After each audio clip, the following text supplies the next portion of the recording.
मुर्दाबाद मुर्दाबाद, खट्टर सरकार मुर्दाबाद मुर्दाबाद मुर्दाबाद, बीजेपी सरकार मुर्दाबाद, खट्टर सरकार मुर्दाबाद, बीजेपी सरकार मुर्दाबाद, मोदी सरकार मुर्दाबाद।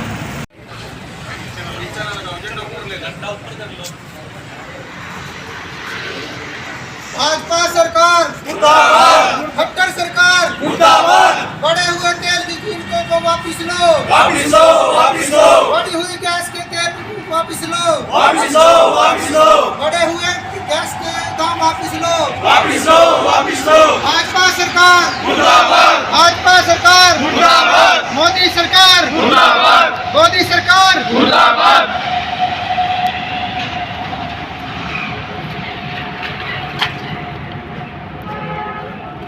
मोदी सरकार मुर्दाबाद, मोदी सरकार मुर्दाबाद, बढ़े हुए तेल के कीमत वापिस लो, वापिस लो, वापिस लो, खट्टर सरकार मुर्दाबाद, मुर्दाबाद, मुर्दाबाद, भाजपा सरकार मुर्दाबाद, मुर्दाबाद, मुर्दाबाद, भाजपा सरकार मुर्दाबाद, मुर्दाबाद, मुर्दाबाद, बीजेपी सरकार मुर्दाबाद, मुर्दाबाद, मुर्दाबाद, खट्टर सरकार मुर्दाबाद, मुर्दाबाद, मुर्दाबाद।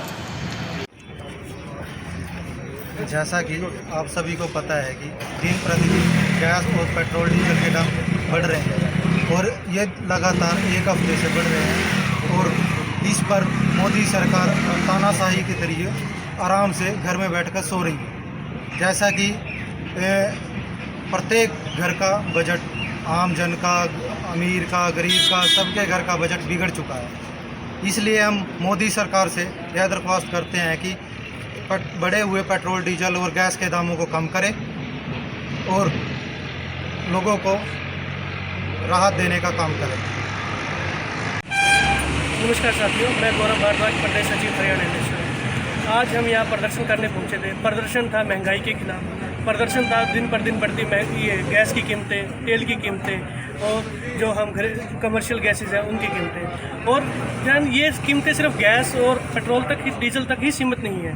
इन पर हमारा सब बजट डिपेंड करता है। जैसे ही डीजल बढ़ता है सब्जियों के रेट बढ़ जाते हैं, जैसे ही डीजल बढ़ता है आपके खेत में जो होने वाली खपत है, जो हमारे पैसे हैं वो बढ़ जाते हैं। मोदी सरकार वादा करती थी कि हम सबकी आय दुगनी कर देंगे। आय दुगनी नहीं, आय तो आधी हो गई है और खर्चा दोगुना उन्होंने ज़रूर कर दिया है। और जो इल्ज़ाम लगाते हैं कोरोना पे, जब राहुल गांधी जी ने कहा था एक मैसिव सुनामी आने वाली है जो सब कुछ बहा के ले जाएगी, जब हमारे केंद्रीय मंत्री उन पर हंसते थे कि ये कोरोना कुछ नहीं होता। हम मान देते हैं कि इस महंगाई के लिए कोरोना जिम्मेवार है, लेकिन उस कोरोना की मिसमैनेजमेंट के लिए मोदी जी आप जिम्मेवार हैं। जब आप हंसते थे राहुल गांधी जी के ऊपर कि ये तो इटली से आए हैं, इन्होंने वही कोरोना देखा है, भारत में ऐसे कुछ नहीं होगा। फिर राहुल गांधी जी ने कहा कि एक आर्थिक सुनामी आने वाली है, बच सकते हो तो बचा लो। लेकिन मोदी जी उस पर भी संसद में ठहाके लाकर हंसे कि हमारा देश एक ऐसा है जो कुछ नहीं पड़ेगा, कोई फ़र्क नहीं पड़ेगा। और आज जब बात उन पर आ गई तो अब वो कहते हैं कि ये महंगाई है जो कोरोना की वजह से बढ़ी है। तो मैं पूछता हूँ, जब देश के राजा आप हो, देश के प्रधानमंत्री आप हो, केंद्र सरकार आपकी है, स्वास्थ्य मंत्री आपका है, गृह मंत्री आपका है, तो आप कैसे किसी को जिम्मेवार ठहरा सकते हो? क्या आप इस बढ़ती हुई महंगाई के लिए विपक्ष को जिम्मेवार ठहरा सकते हो? जब भी मोदी जी से कुछ पूछते हैं वो नेहरू जी को लेके बैठ जाते हैं। अरे नेहरू जी के तो आप धूल के बराबर भी नहीं हो। नेहरू जी का जो सपना था IIM IITs का, वो आप कहीं भी पूरा नहीं करते। आप कहते हो कि नेहरू जी के टाइम पे महंगाई इतनी बड़ी थी। नेहरू जी ने देश को तब संभाला था जब देश के पास कुछ नहीं था, अंग्रेज सब कुछ लेट के ले गए थे। आपने देश को जब संभाला, जब देश में सब कुछ था, जो आप सब कुछ बेच चुके हैं। उड़ान मंत्रालय आपने बेच दिया, फ्लाइटें आपने बेच दी, रेल आपने बेच दी, बैंक आप प्राइवेट करने जा रहे हो, सरकारी नौकरियों को आप खाते जा रहे हो, और आप फिर बात करते हो कि बेरोजगारी पर हम ये करेंगे, हम वो करेंगे। तो मैं मोदी जी से दरख्वास्त करता हूँ, लोगों को ये आर्थिक गुलामी से बचा लें, आर्थिक गुलाम ना बनाएं, इनको अपनी जिंदगी जीने दें। और मोदी जी आप जो कुछ कर सकते हैं तो हमसे आप एक ही निवेदन करते हैं, आप इस्तीफा दे दीजिए, देश कोई और संभाल लें। धन्यवाद। मेरा नाम विशाल सैनी है, मैं यूथ कांग्रेस हरियाणा का प्रदेश का महासचिव हूँ। अभी मेरे को जो है जिम्मेवारी दी गई है कुरुक्षेत्र जिले के प्रभारी।